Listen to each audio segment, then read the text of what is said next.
All right, now we're looking at parallel circuits. So here's the characteristics of parallel circuits.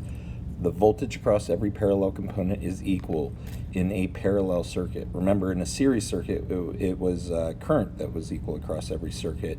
In parallel, it will be voltage that is equal across. So total voltage is also the voltage across resistor 1, is also the voltage drop across resistor 2 and 3.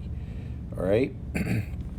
The total resistance, this is where it gets weird, is equal to the reciprocal of the sum of the reciprocal, which, of course, we read that and we're like, ah. So main thing to look at here is this guy. This is what it looks like. All right, you take the reciprocal of each one of the resistor's values, okay, and then you add them together and then take the reciprocal of that number too. So it's a little crazy. We're going to do a practice. It'll make sense here. And then the sum of the currents in each branch is equal to the current total, okay? So this time the current will split differently depending upon the resistor, and if we add those all up, we should get the total current in the circuit. So things that we're going to be doing with this example circuit, we're going to find total resistance first, voltage across each component, then the current flowing through each component, and use the results to verify Kirchhoffs current law. All right, here, so first thing we're going to do is total resistance, and I already wrote out the total resistance is equal to each one of the reciprocals of the resistors added together, and then the reciprocal of that number. So let's go ahead and just start plugging away here. So we have total resistance equals 1 over 1 divided by, try to zoom in here. What's the first resistor? 470 ohms. Whoa, too much zoom.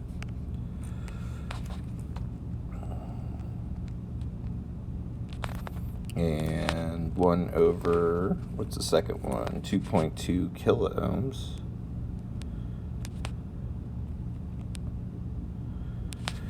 Sorry, my handwriting's a little crazy right now. And then the last one is 3.3 kilo ohms. All right, so now we need to go ahead, and this is where we're just going to break out a calculator. All right, guys, so I'm going to do this in the calculator real quick. This one's nice. If you have a graphing calculator, it probably has a fraction button, or if you have a calculator that has a fraction button, it's probably going to make this easier. So we're going to start with a fraction, and we're going to do 1 over, and then we have another fraction underneath that fraction, which is 1 over, and I believe 470 is our first ohms, and then plus, and then we have another fraction. This is 1 over 2.2 kilo ohms, so I'm going to put that little EE, and kilo ohms would be 10 to the third power times 10 to the third power, and then one more, plus 1, right, any fraction, there we go, 1 over 3.3 times 10 to the third power, because that's kilo ohms also, and we're going to hit enter, and we get 346.592. So the resistance, total resistance across the entire circuit was 346.59 according to what we calculated, ohms. All right, now voltage is easy. Voltage, according to what we learned on the previous slide, is going to be the same across this. So the total voltage is equal to the voltage drop across resistor 1 is equal to the voltage drop across resistor 2 is equal to the voltage drop across resistor 3 is equal to, well, look up here, 15 volts. All right. I don't know if a ta-da was necessary, but hey, I did it. All right. Now we're going to calculate the current across every circuit, and remember, we can use that handy triangle to figure out the formula we're going to need. In this case, we're looking for the current, so we cover up the current with our little hand, and we see what's left is V over R. So I set that up over here, I equals V over R. I did it for resistor 1, resistor 2, resistor 3, Now we're going to plug it in and figure out what it is for each one of these.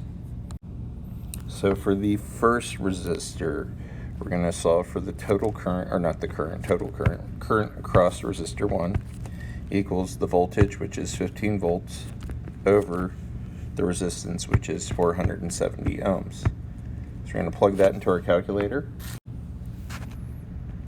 Then we get 0.031915. That's where I'm going to round it off to. Now, we're not allowed to leave it that way. That would be in ohms, but we want to, I'm sorry, I'm going to squeeze it in there. Okay, but we want to leave this in engineering notation, so we need to move that decimal over 3 places, so we have 3 to 1 digits in front of our decimal. So what this will end up being is 31.915. Now we moved it 3 spaces to the right. Okay, so we're going to be negative 10 to the negative third, which would be milli, and this wouldn't be ohms, amps. So I made a mistake up here. I'm going to fix it. Oh, I can't fix it. Why can't I fix it? There we go. So it should have been amps. All right, and that is our total current, or our current on resistor 1. Now for the next one, the current on resistor 2. So again, plug in what we know here. All right, so we're looking for the current on resistor 2. We know the voltage is 15 volts across all resistors because we're in parallel. And the ohms, the resistance would be 2.2 kilo ohms. All right, now we're going to go ahead and plug that into the calculator. And you get 0.006818. That answer is in amps, because we're talking about current. Now we can't leave it like that. Don't do it.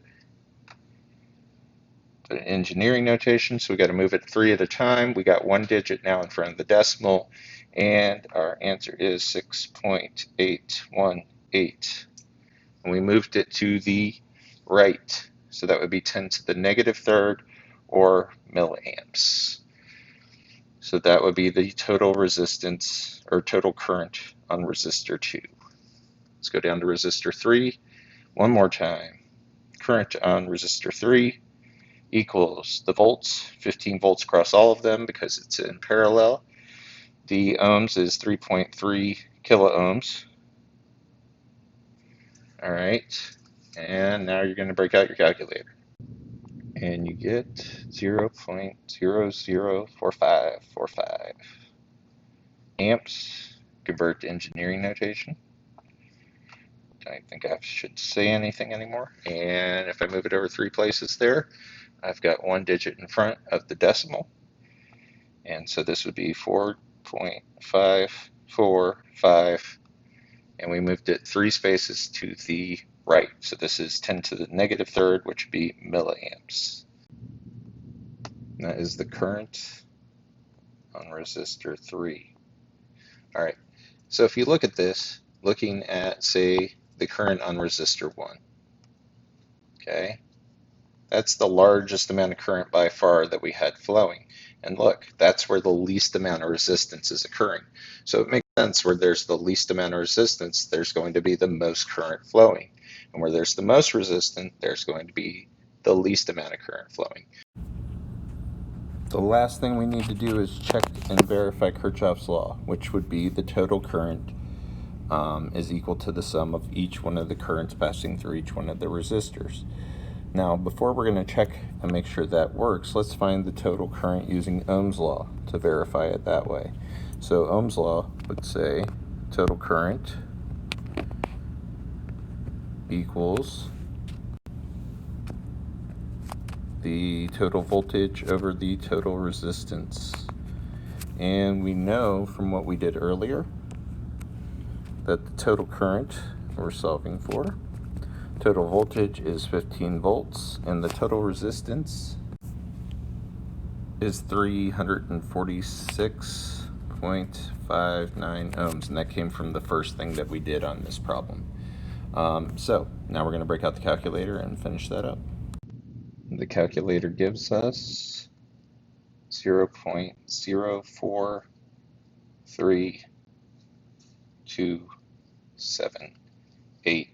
amps, which then if we put that into engineering notation, move that decimal over 1, 2, 3, that gives me two digits in front of my decimal, and so it'd be 43.278 milliamps is our total current for this circuit.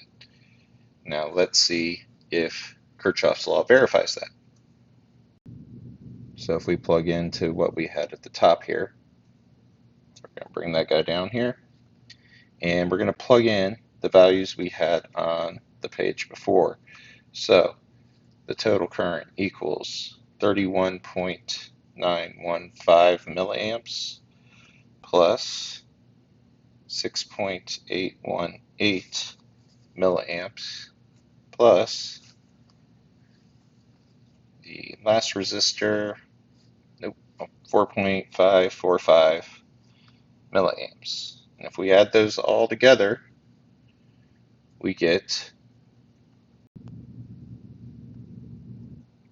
the total resistance, which equals 43.27, and it does give us 9 milliamps. Now, why is it off at that decimal point in the thousandths place?